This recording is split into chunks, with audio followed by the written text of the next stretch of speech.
Suka dengan desain yang lebih kompak dan letak kamera bukan lagi di tengah. Feel-nya nyaman banget untuk dioperasikan dengan satu tangan. And this Sony Xperia 5.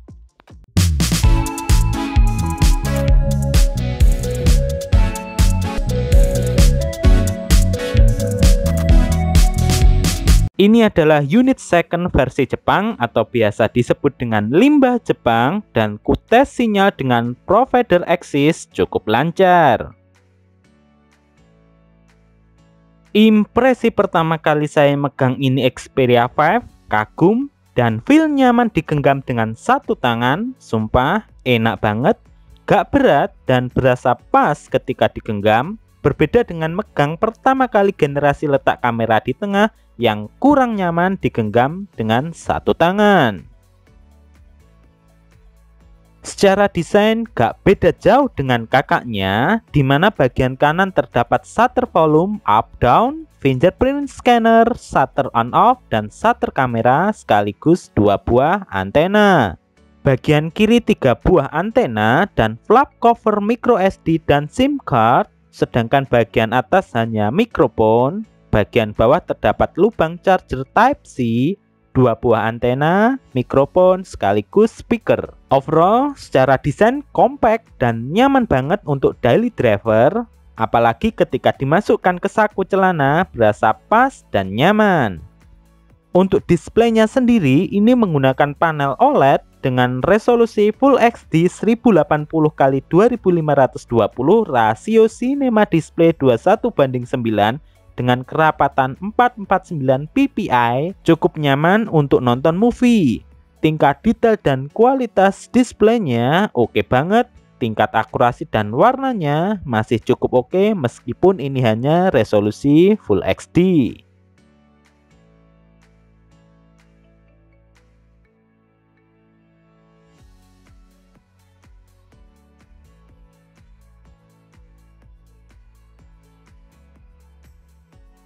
Dengan chipset octa-core Snapdragon 855, Adreno 640, 6GB RAM, dan 64GB ROM untuk versi Jepang, aku rasa untuk sekarang masih cukup worth it ya.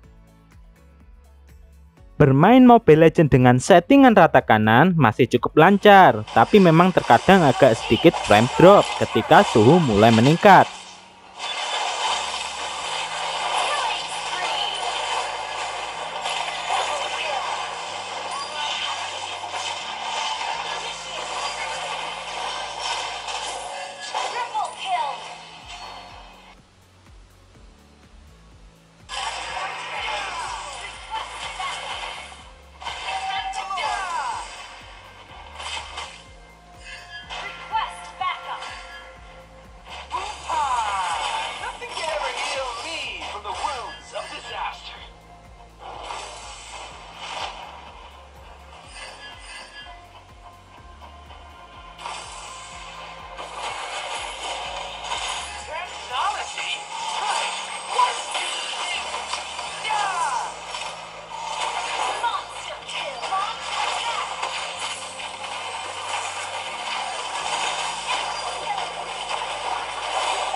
Dan satu hal lagi, ini masih terdapat pengontrol game untuk mengoptimalkan kinerja ketika bermain game dan sekaligus untuk screen recording.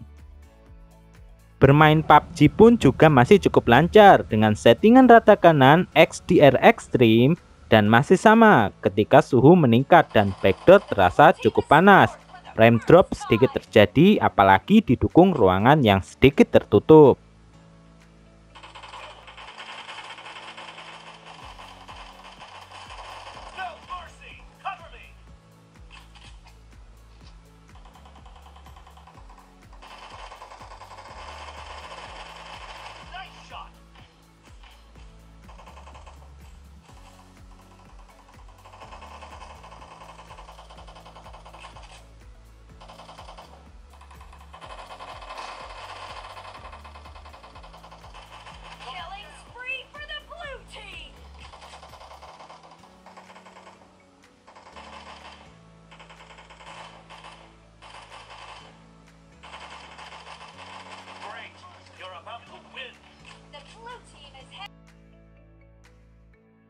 Dan unit ini kutes dengan AnTuTu benchmark menyentuh angka kisaran 450 ribuan. Yang kurasa di angka tersebut menurutku masih cukup worth it untuk tahun 2022 ini. Untuk sosial media baik Facebook dan Instagram, scrolling lancar banget. Sekaligus untuk ngetik gak ditemukan delay. Tidak lupa juga sebetulnya ini HP sudah dilengkapi dengan IP6568 yang berarti bisa kedap air selama port cover dan seal karet bekerja dengan cukup baik.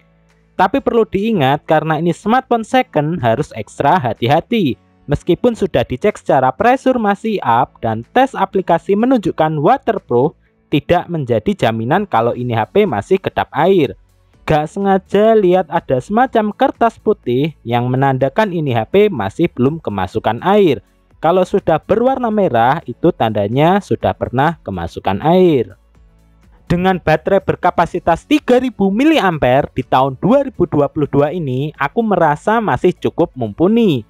Meskipun kenyataannya smartphone zaman sekarang sudah banyak yang memiliki baterai di atas 3000 mAh. SOT normal sesekali game ringan kayak COC mampu menembus SOT 6 jaman sisa 5%. HP limbah Jepang loh, idih buset bisa sampai segitu. Sedangkan untuk game dengan settingan rata kanan Mobile Legends mampu menembus SOT 3,5 jaman dengan sisa 9%. Mungkin karena ini versi compact jadi baterai cukup irit. Dan tentunya ini full make wifi ya, data seluler off, lain lagi kalau data seluler on. Untuk bagian fingerprintnya cukup responsif, memang bukan yang tercepat, tapi sudah cukup cepat. Terkadang kalau di bagian sensor sedikit kotor karena keringat ataupun air, fingerprint kadang miss.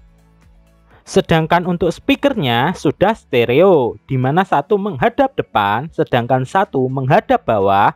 Kualitasnya cukup enak, bass dan detail masih cukup terasa, walaupun bass masih belum nendang.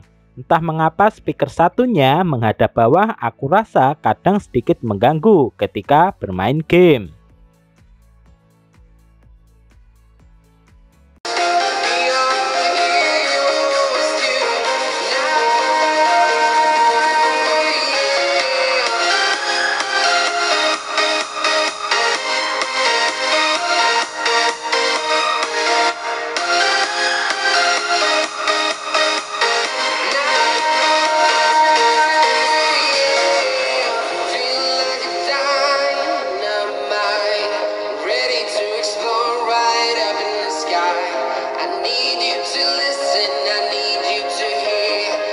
Softwarenya sendiri ini sudah berada di versi 11 dengan patch 1 Oktober 2021 yang notabene menurut aku di versi 11 masih cukup worth it ya di tahun 2022 meskipun Android 12 sudah banyak yang meluncur. Dan untuk home screen-nya masih sama, simple dan gak neko-neko sekaligus mudah untuk dioperasikan.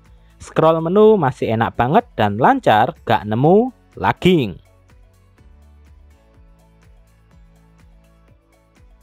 Untuk kameranya sendiri terdapat 3 buah kamera dengan resolusi 12 megapiksel secara keseluruhan. Lensa wide dengan bukaan f1.6 26 mm. Lensa telefoto dengan bukaan f2.4 52 mm. Lensa ultra wide dengan bukaan f2.4 16 mm.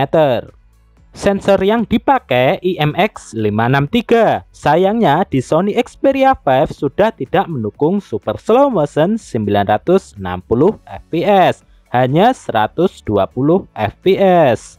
Saya jadi penasaran apakah lensa telefotonya masih sama dengan kakaknya yang akan benar aktif ketika mode XDR on. Dan ku tes, ya masih sama mode kamera telefoto akan aktif ketika XDR on. Kalau XDR off, telefoto hanya mengandalkan lensa utama ibarat digital zoom.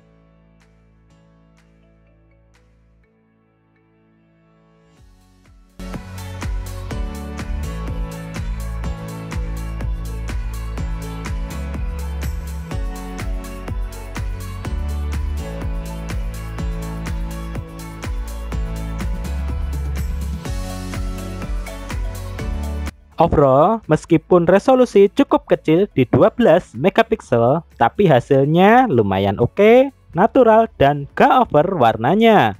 Cuma masih tetap nih, mode auto dari ini smartphone masih ngaco.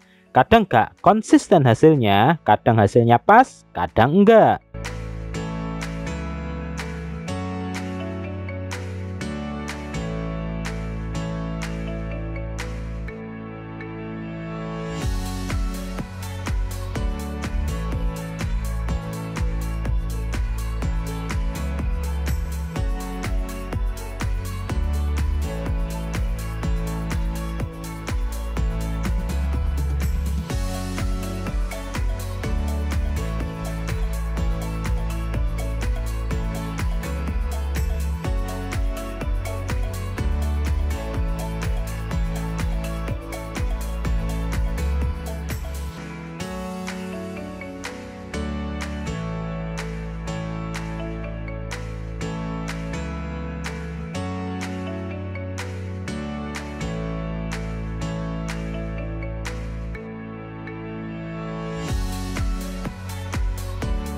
Untuk bokehnya lumayan oke ya, meskipun kalau diamati betul-betul noise cukup lumayan, tapi setidaknya bokeh bekerja dengan cukup baik.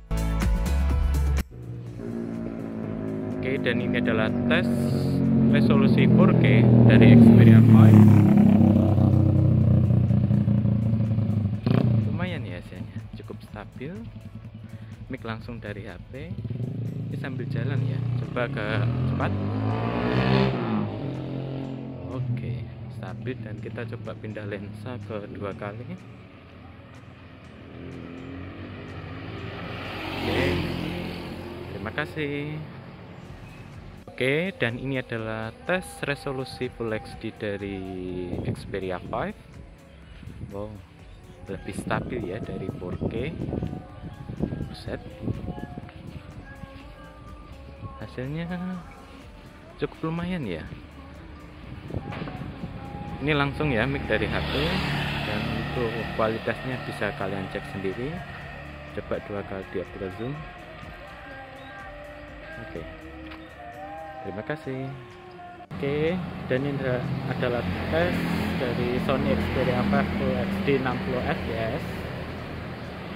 Ini low lag ya, sambil jalan cukup lumayan ya, kelihatan banget ya noise-nya. Oke, sekarang lari agak cepat.